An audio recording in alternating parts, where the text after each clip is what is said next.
actually just said, Daddy's not coming home. He is in heaven. I saw this site when it was the hell. I saw this site when it was the end of the world. So this building is like music to me. I love it. This is the story of the making of the 9/11 Memorial. A behind-the-scenes look at how it was accomplished, from idea to installation. There's no bigger honor. There's nothing I can ever do that would top this. We're going to bring the world inside here very soon. It feels wonderful to see it come together.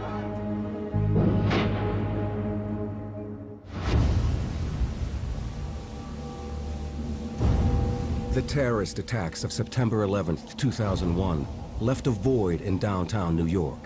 The scarred site and the city's spirit were equally broken. For 10 months, recovery workers clawed and dug through the rubble at Ground Zero, searching for remains. Once that difficult work ended, attention turned to rebuilding, especially the sensitive task of constructing a memorial. We tried with our heart to find everyone, and having done the best we could with that, we're doing our best to build a memorial so that it's something permanent, something beautiful, something respectful, something emotional. To bring that lofty vision to life, it's been a long and arduous journey, filled with controversy, creativity, and dedication. Right after 9/11, a city-state government entity was formed. Their essential role was conducting the design process, the largest international design competition in history. 5,200 entries from 63 different countries. They conducted that process. Here we go. One of the entries was from a 34-year-old New York architect named Michael Arad. Arad became one of 8 finalists with his proposal called Reflecting Absence. The design was conceived of as a clearing in the city. The moment that you cross the street and step onto the Memorial Plaza, you'll know you're in a different place. Arad's design was rooted in his own experience on 9/11. I heard an airplane hit the World Trade Center, and I thought it was sort of a freak accident. And I grabbed my camera to take a couple of pictures, and then I saw the second plane strike the South Tower. It was obvious in an instant that, this was not an accident. 2 hours before, both of them were standing, and by the time I got home, they were both down. Deeply shaken by what he had witnessed, Arad was haunted by an image that defied nature. 2 square holes carved in the Hudson River. Water flowed in, but they never filled up. It was this very clear image that was in my head, and so I sketched and eventually built a small model. I ended up taking it up to my rooftop and photographing it, conveying this idea of the absence in the skyline being mirrored in the river and the voids. And that idea then transformed itself when I started to think about a memorial here at the actual site of the attack. Arad's design sits within the exact footprint of the Twin Towers, anchored by 2 vast pools lined with waterfalls, each about an acre in size. The heart of the design is a series of bronze panels, or parapets, inscribed with the names of the dead. The parapet is the moment that you get to be intimate with the person that was murdered here. And even if it's a stranger, you will see something in the names that will draw you to them.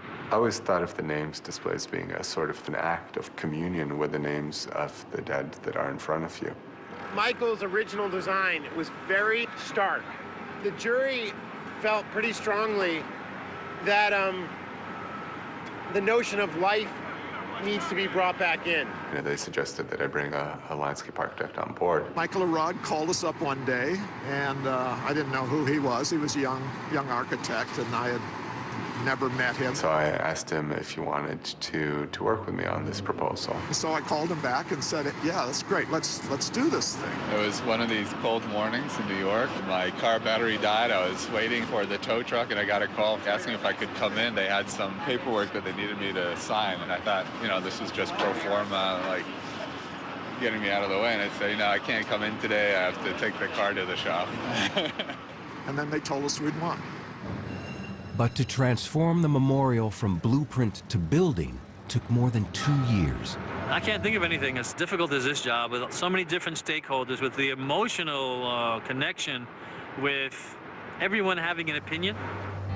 Construction finally began in 2006, but progress was slow and frustrating for 2 more years, bogged down by struggles over cost, security, design details. And that led to a period where people were going, what's really going on down there?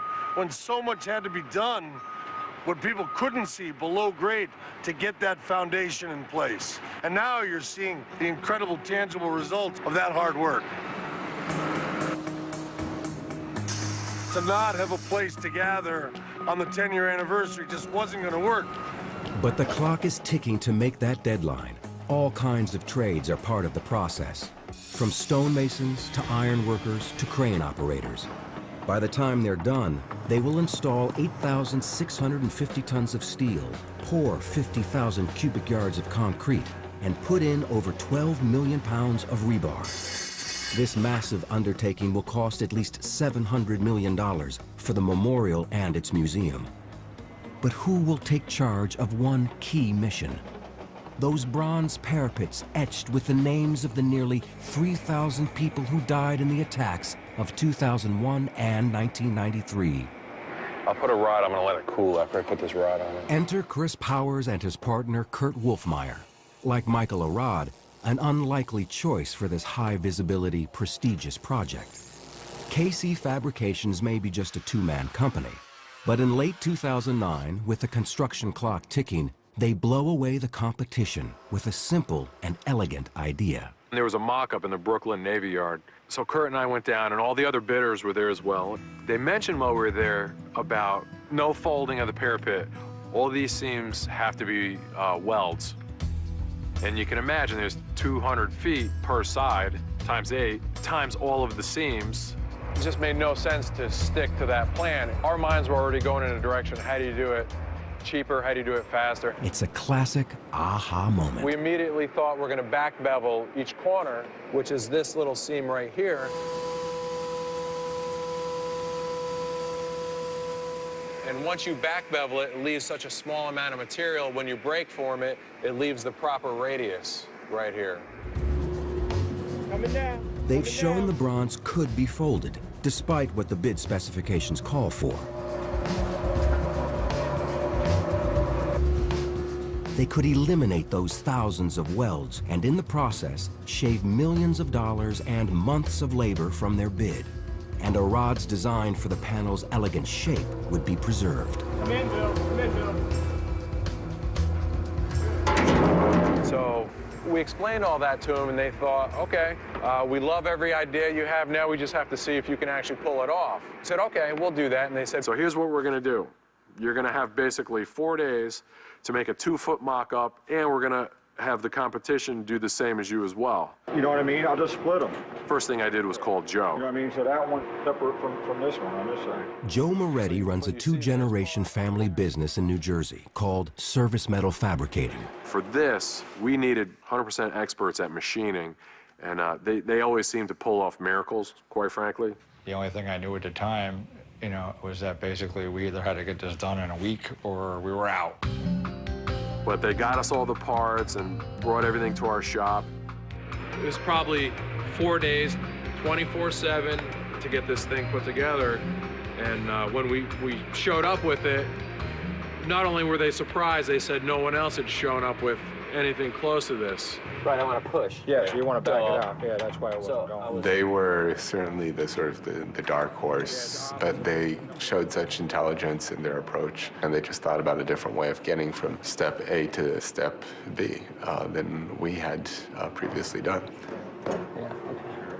Chris and Kurt, who only began their business in 2007, win the job. You hit it, I'll pour it up. Even though they operate out of a glorified shed 90 miles north of Ground Zero in rural Gardner, New York. We know we're gonna get the job done. As long as I know, we just have to make X amount of parts, X amount of parapets, produce a memorial.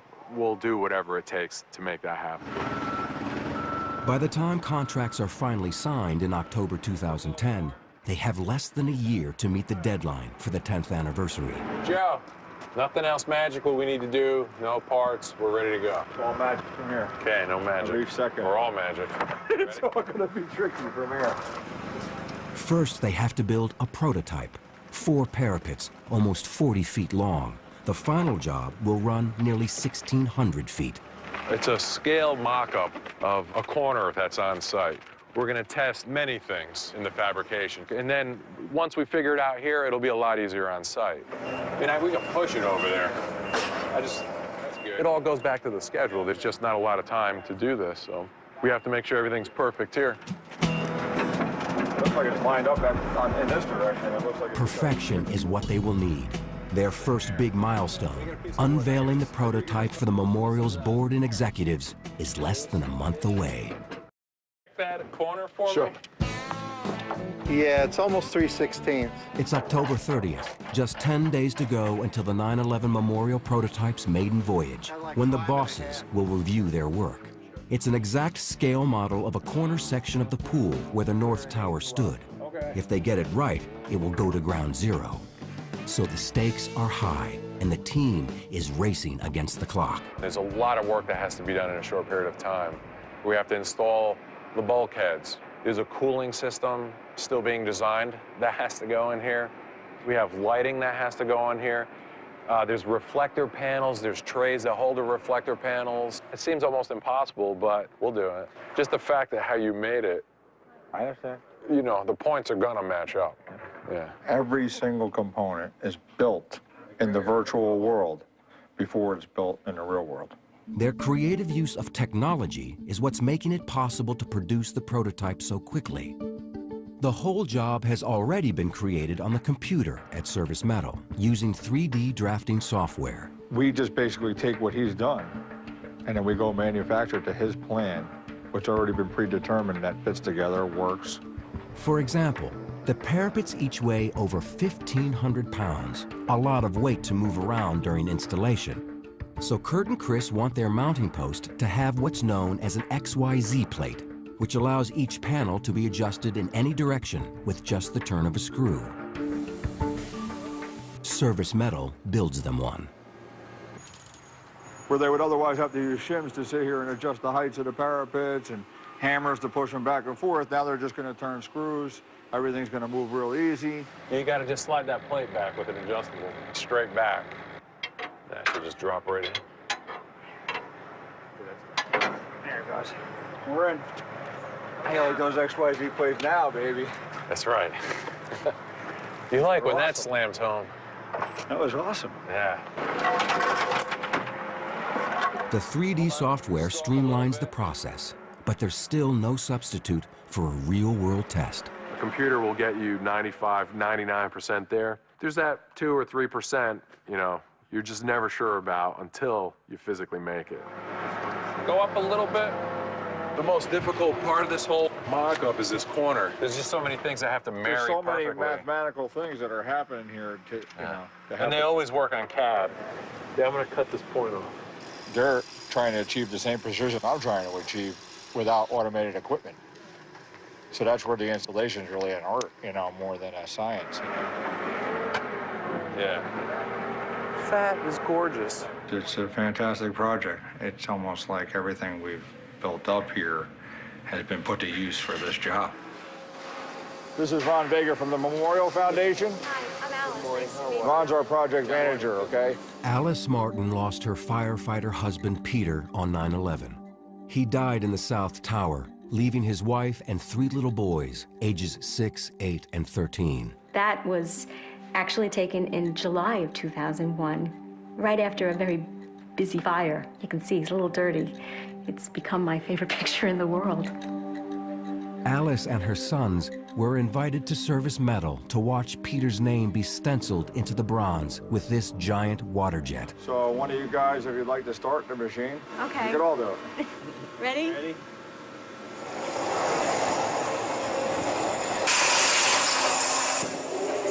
As a fireman's wife, you kind of keep it in the back of your mind, well, something could happen, but at the same time, you say, oh, nothing is ever going to happen.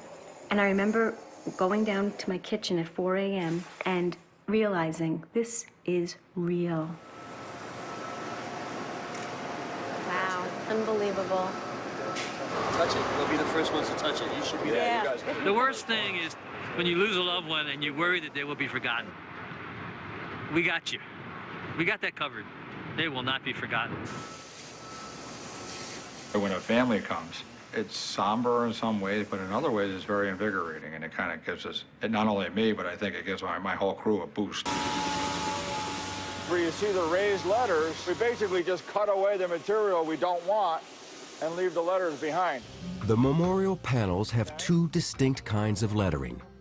The names of the victims, like Peter Martin, are incised, cut all the way through the metal. So you can see the D's start to develop. But identifiers, like flight number or fire company, are embossed or raised. Now this is going to take the letters to another level of detail. They go from very large cutters to rough it all out, and then slowly they get to a smaller and smaller tool. This tool looks like it's even too big to do the center of the A, but it'll probably do some of the center of the D. Before the machine ever pierces the metal, a computer program has done it first. Each one of these lines represents a cutter going around that particular part. And the more tool paths you make, the smoother it looks in reality. So what we can do here is we can simulate all the cutter action on the machine before the machine does it. Every day that I work on this job, I have that same feeling. And a lot of those people that died in there were our age, and they were our friends, and they were friends of our friends. So it's a very emotional job.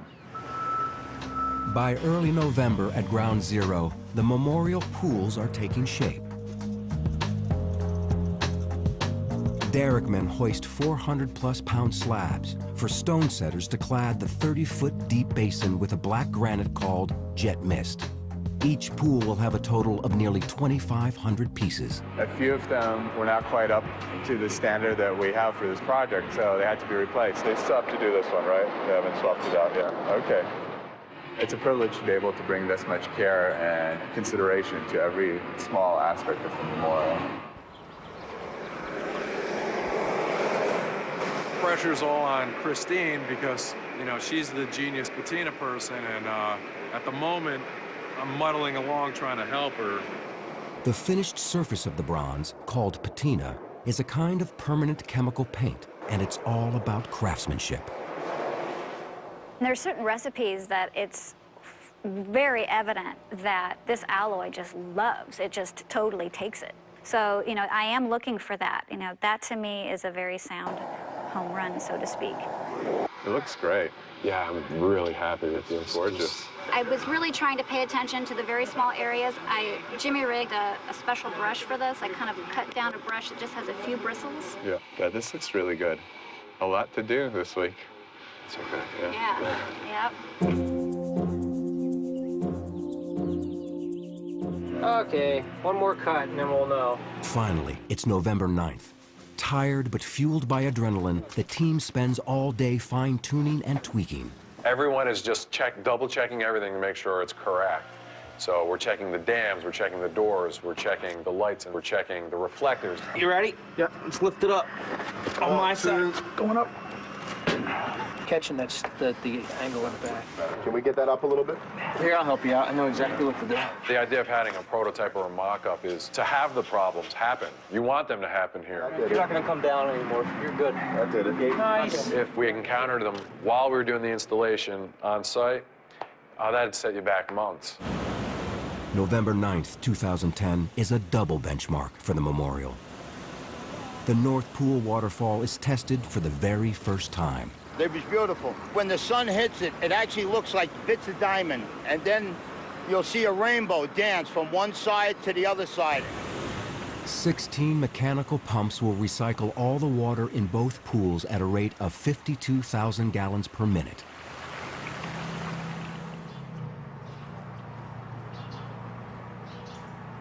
Can you believe it? Wow, 24 hours, what a difference. You probably never thought in a million years. No, I could tell.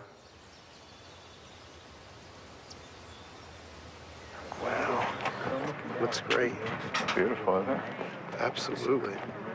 Like you want to touch it. Exactly. Yeah, it's a real. You didn't get it on your finger. Congratulations. Thank you. Thank you. George Pataki was New York's governor on September 11th, 2001. Good to see you. I am just really moved by how you're drawn into it. Yeah. You know, it's not something where you just passively stand back and look at it. It was the first time so many people had come and actually seen what we were doing. It did feel good. I felt like I was doing the right thing, you know.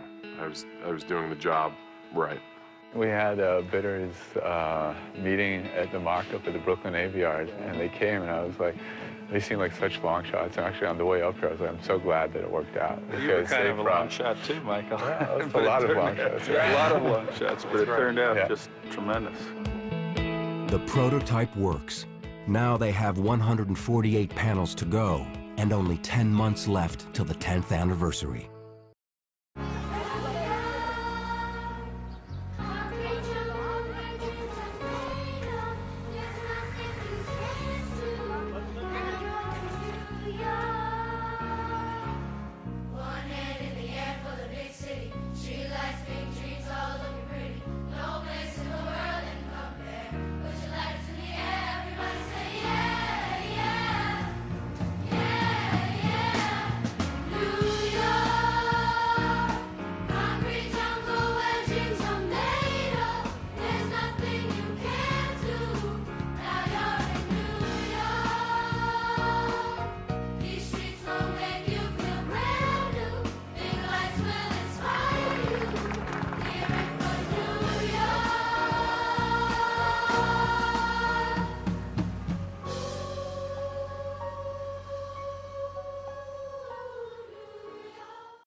Tell me that you need me on Monday the whole day, you got me the whole day. Okay. All through the fall of 2010, work on the 9/11 Memorial is moving at a fast pace. First parapet will be on this west wall on the north corner, right where those guys are. And I think we're going to have 9 posts here Monday morning. Once we set those, we'll be ready for parapets. You know, the world's watching you, and no matter what, you are going to get this job done. I'll go ahead and pick this guy up. And each one being 110 pounds, after about 10 of these, you're ready for a good massage. In what will eventually become a kind of urban forest, workers plant some of the first trees by the South Pool. You gotta go 2 inches south. 4. Whoa, whoa, whoa, whoa, that's it. Put a little soil under there. These particular trees are one of the more hardy species you can get in this particular area. A year from now, plaza's going to be open. It's going to look nice.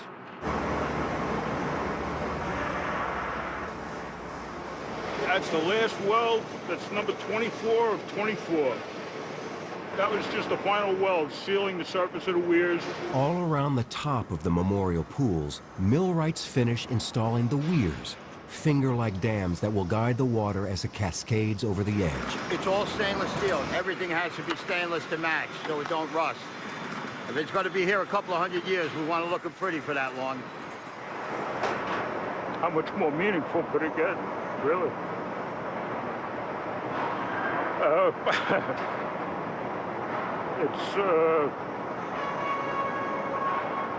I'd do this one for nothing, really.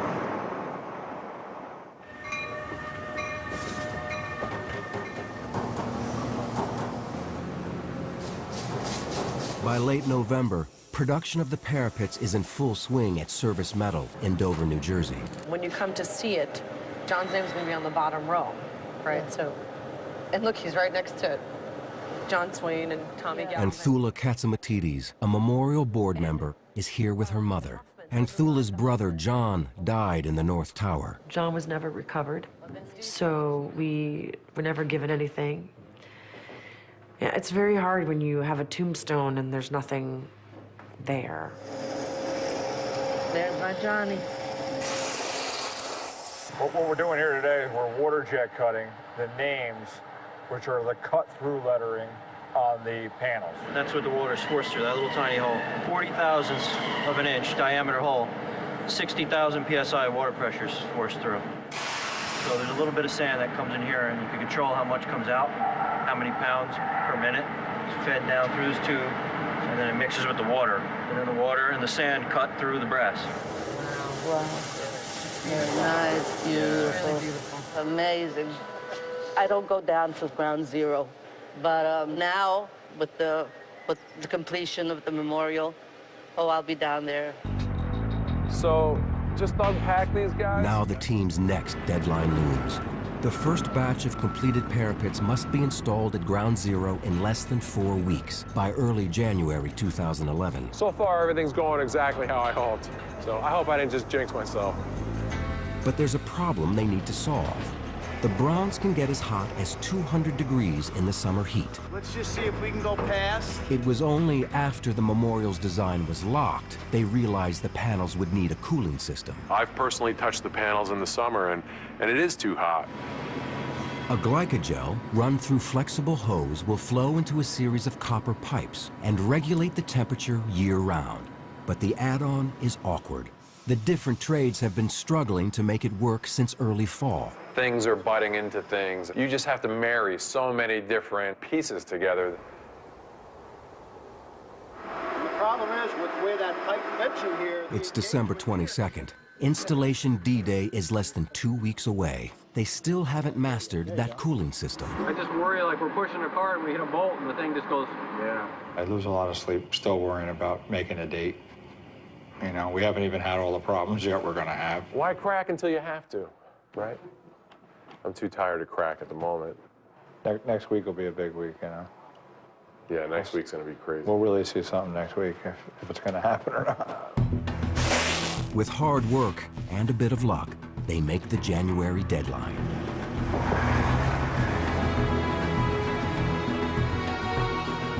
So the second he gets here, the truck will come in.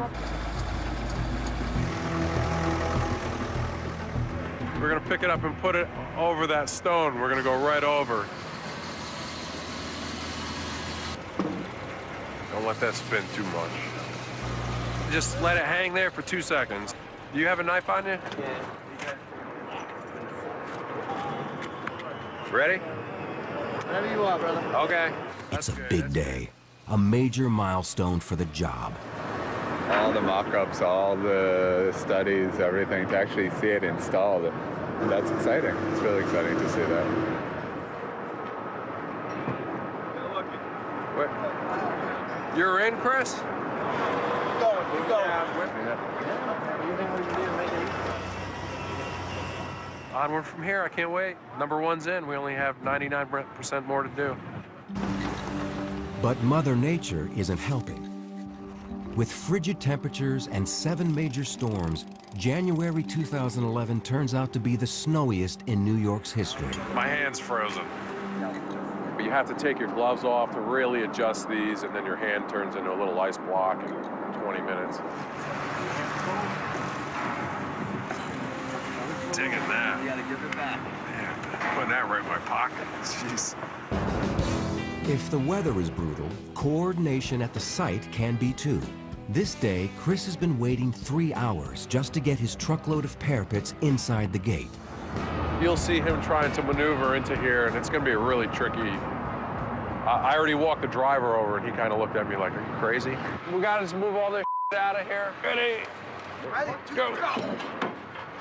So he can kind of swing like that now. I'm stressing out now because I want to get this done, so I'm just pissing away money.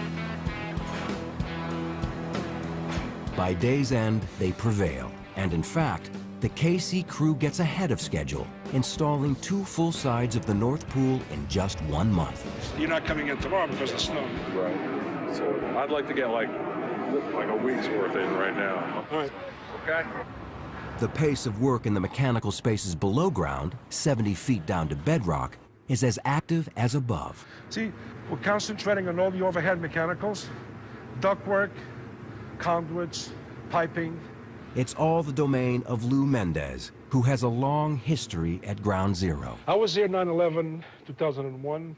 Then I stayed here for a year. I ran all the field operations for the cleanup. So I thought that was the biggest job that I had ever done.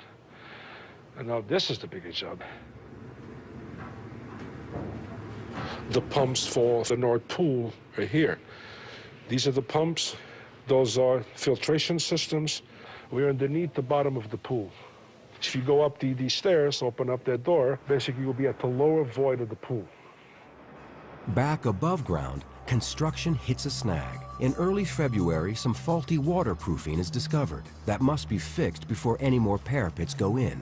If that isn't bad enough, Is that okay, though? the cooling system needs yet another round of redesigning on the fly. And if it was rotated this way, you're saying it's going to... Then it would be off angle too far. What I would do is I would put these pipes on. Once you get this one dimension straightened out, this vertical, That seems to be the only hit. Then that would be consistent throughout. There's still things that aren't completely resolved at this point, and that's, you know, with 6 months to go,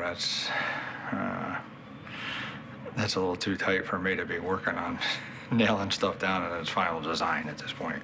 I'm gonna heat that up. We're gonna push it in after we heat this up. They finally figure it out.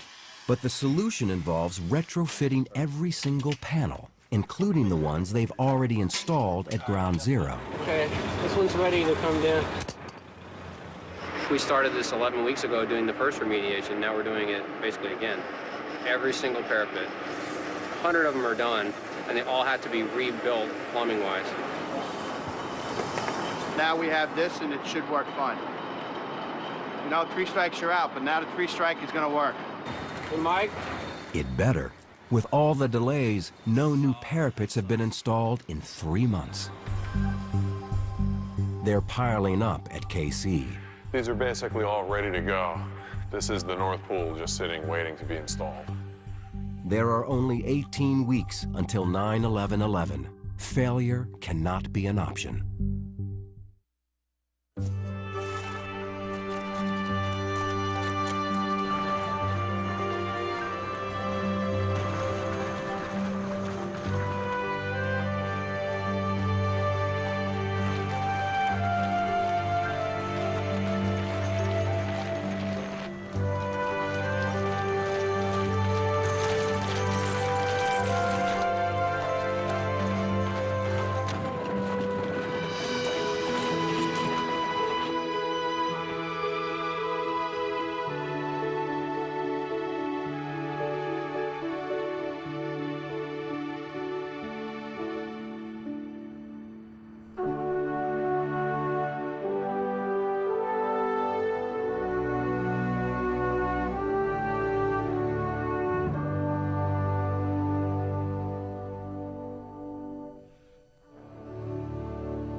The knee wall going? Soon, but I think they actually have to take some of these pieces out. As the countdown to the 10th anniversary continues, architect Michael Arad and Memorial President Joe Daniels make regular site visits to monitor progress. Right here, there's a lot that needs to happen before it's done. Do we have enough time, you feel like, with schedule and all that? Yeah, but we don't have any time to waste. It's true. The anxiety level is pretty indescribable. I mean, there is no margin for error left in the project. We're going to lift it up, you slide it under. In mid-May, the KC team finally gets the green light to resume installing new panels. Keep coming 5 on the cable, keep taking it right. Keep it coming on the cable, keep coming on the swing. And hold that right there, hold everything. You okay? There we go. Yep. At last, both the work and the weather have turned a corner. Come on down about 2 inches, Jerry. Okay. Hold that, hold the low. that. Keep coming. A little more? Nope, you're good right there, we're good. Nice. All the planning's working out. And it's not raining, that's amazing. It's the first time I've set a parapet without a snowstorm or a sleet storm. Everyone who works on the memorial knows full well how much it means to the 9/11 families. People will remember that those people were people, not just names, that they were names that belonged to a human being with a life. The Martin family had never been to Ground Zero, but with the 10th anniversary close at hand, they take a tour of its perimeter. Gazing over the landscape that claimed Peter, they are comforted by the rebuilding. See all those men with their hard hats and to hear the drills, it shows that we're going to rebuild and life goes on. It wasn't a dark, gloomy place. It was a tower that was being built. It was the complete opposite of destruction. It was construction. The Memorial Plaza will epitomize that affirmation of life. Over 400 swamp white oak trees arrayed throughout the 8-acre site will ultimately soar 60 feet in the air. So they grow up and they almost make a Gothic sort of colonnade. The park had to change your mood from the cacophony of the street. It will be like an inner-city forest, but a meticulously designed one. So you have order along one axis, looking east-west, you see these trees snap into these clear rows. But when you look north-south, there's a much more haphazard, naturalistic pattern. This New Jersey field was converted to a nursery in 2006 to nurture the memorial trees. Hundreds of 18-foot trees were hand-picked and moved here, and now stand 30 feet. Their care and tending is as painstaking as their design. Each one of those root balls weighed roughly 10,000 pounds. So we took a hunk of soil that weighed 10,000 pounds with a tree growing out of the middle of it and put it in these boxes and rooted it out. So it's quite a process. Most urban trees have a death sentence. They've been planted in a shoebox. They're only going to grow as big as they can, and then they'll just stop if they survive at all. So what we've done with this design is given every possible advantage to the tree. So right here is where the irrigation point of connection is supposed to be. Yeah. So I guess we can get in like here. There's a short tunnel right here. Networking throughout the memorial are a series of these maintenance tunnels with all of our utilities. Here we go. God forbid you forget something in here. Every drop of rain is caught and taken down through a whole system into a tank. And then that water is used again to irrigate the ground cover and the grass and the trees. Water is one of those beautiful things. You can see the wind just catching us. Oh, yeah. It's really pretty cool. Water architect Dan User masterminded the creation of the memorial waterfalls. We have a void here where the tower stood. The concept was that that water would fill that void, and it would be this cleansing action, that healing process. With over 350,000 gallons of water cycling through each pool, these fountains are truly one of a kind, with challenges to match. One of the first things that I saw when I said I saw the length and the size of this thing is how is it going to be sustainable? Dan came up with this idea of these fingers, which would let the water through, but not use as much water. The fingers of water hold their visibility and the uniformity all the way down from the top to the bottom, and so you can get away with a lot less water. But the pool's massive size, each the equivalent of a 3-story building, made them impossible to test with a smaller model. The problem with water is that it doesn't scale. You know, a little fountain doesn't look like the fountain is going to look. So finally, Dan's built this huge thing, full scale, 30 feet high. I ended up doing it in my backyard. We had it up for 4 seasons. We wanted to see how it was going to behave in the winter, in the spring, and the summer. And when I saw that model, I knew it worked. It's really humbling to see all the agony that's happened, and to see this renewal is really just wonderful. On the 10th anniversary, when families come here for the very first time, I do hope they understand, just by looking at the names and the space around the names, that they see that each name has been given a real presence. How the names would be arranged on the parapets has been one of the most difficult issues to resolve. The challenges with the names is, what is the function of the memorial? How much information is it supposed to convey? Do we have the floors where people work? Do we have the ages? Do we have the ranks of firefighters? After years of controversy, they finally agreed to group people by where they were the day of the attacks. World Trade Center, Pentagon, one of the planes. But was that enough? Something that was very important to me from the get-go was that there would be sort of a hidden logic to why one name was next to another name. And I suggested what I called the meaningful adjacencies. So there would be a meaning to why one name is adjacent to another name. We went out to all the families in 2009 and gave them the opportunity to request if they wanted their loved one's name next to somebody else. And we had 1,200 requests, and we were able to meet all those adjacencies. It really resonates to see him listed next to Tommy and John and all his friends. It was comforting to see him alongside the other names of the people that he worked with, to see that John was surrounded by the gang that he worked with, you know.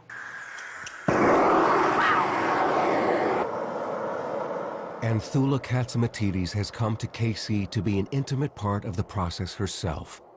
To be working on my brother's name, to know that my hand is involved in the memorialization of him is just was an awesome feeling. That's good on your height right there, Jerry. Take it right. Swing, get you away from the trees. You can boom it back to you. Good height right there, Jerry. Back at Ground Zero, the KC crew is working double shifts to make the 10th anniversary deadline. Let's get this sucker in there. Coming down easy? That's good. This will be all right as long as everything keeps going like it is now. Thanks. Yeah, excellent. Thank you, sir. Excellent. That's it. Can't complain. Yeah, you gave him a home run today. That's right. I don't want to get cocky yet. Let's get a pool gun first. They're in the home stretch, so long as they can keep up the pace. Go down. Go ahead down a little bit. It's late spring 2011, just a few months left to the 10th anniversary. The 9/11 Memorial Plaza is a whirlwind of activity. It's incredible. I mean, to stand here with all these trees behind us and the paving below us and the plaza, the pool and all the elements coming together, it's great. We're in the final stages. If you were making a meal for, 100 guests, I mean, everything is cooked and everything is set, but you're still kind of running around and fixing the last few things. Welcome, everybody. As you can see, we are making progress. And so far, we are on budget and on time. New York Mayor Michael Bloomberg is the chairman of the memorial. Hi, guys. Good to see you again. Be safe. How are you, sir? Good, thank you. Where we're looking at now, which is the west side of the South Pool, is The mayor and memorial president Joe Daniels lead the board on a tour. as the mayor said, lots of progress. We're 123 days away, and we're all out till we get to the 10th anniversary and beyond. It's hard to come to terms with 3,000 people lost. I hope that when people will come here, they'll walk around both pools, they'll see the thousands of names that are here, but they will also learn individual stories, not just about the people who died that day, it's also about the people who are left behind. I don't think that anyone can come to the site and only feel sadness. I mean, if that happens, we've failed, and I don't think that we're going to fail. I think that this memorial is really going to inspire people, and bring hope. With each passing day, more and more trees dot the landscape, slowly but surely filling in that urban forest. We need to go this way, about 2 inches, so come up on the suspension and down on the suspension over here. I've been doing this 34 years, maybe the best planting of trees, just in terms of resilience from transplant. They're rich green, they look like they've been here forever. As the Memorial Plaza nears completion, there's less room to maneuver as they plant the trees. So environmental design custom builds a contraption to snake through the site and get the job done. This is the first machine of its type ever built anywhere in the world, and so we're having to finesse the intricacies of the machine while doing production. Let's lower her down, see what we got. That's good. Let's go the other way. Come down a little bit, just a little. Perfect. The end is in sight. There's now about 80 trees left to go on the plaza before the 10th anniversary. I'm reluctant to declare victory yet, but we're close. Unbelievable. It's breathtaking. Alice Martin comes to Ground Zero in June with Ron Vega to witness the installation of her husband's parapet. Nice to meet you. Nice to meet you. Yes, thank you. This is exciting. I'm speechless, and usually I'm not. No, but I'm it's... honored to have you here. Oh, my so, goodness. Yeah, we're going to go ahead and install it. I'm just going to watch. Okay. Just watch your step there. Come on in. Okay, hold on a second. Go up a little. That's all? That's okay. You make it look easy. Hey, Chris. She said you made it look easy. That was just for you. Will I be able to thank them? It's an emotional visit for Alice and for the workers. Thank you so much. It means the world to me. Oh, unbelievable. But you're good guys. Thank you. Thank you so much. You're good guys. I could go like that. Does that work? Before the end of June, the KC team surges ahead of schedule and finishes installing all 152 parapets. Chris welds those pivotal corner pieces in place, never again to move. Seeing all these panels installed here on site in their final setting, it's phenomenal. On the 10th anniversary, that's the culmination of all that work, all that vision, to see it come to life and to have, for the public who has not stepped foot on this space since the day of the attacks. I hope that they'll be able to be here and just feel that we've done something right. For me, a great day is going to be when I can stand back and watch the family members walk up to the parapets and touch them, see them smile and feel good about it. That's what I want to see. So the circle is complete. From the ashes of 9/11 arose a vision of remembrance and rebirth. And now the vision is a reality, brought to life by that resilient American spirit, which 9/11 perhaps bent, but did not break.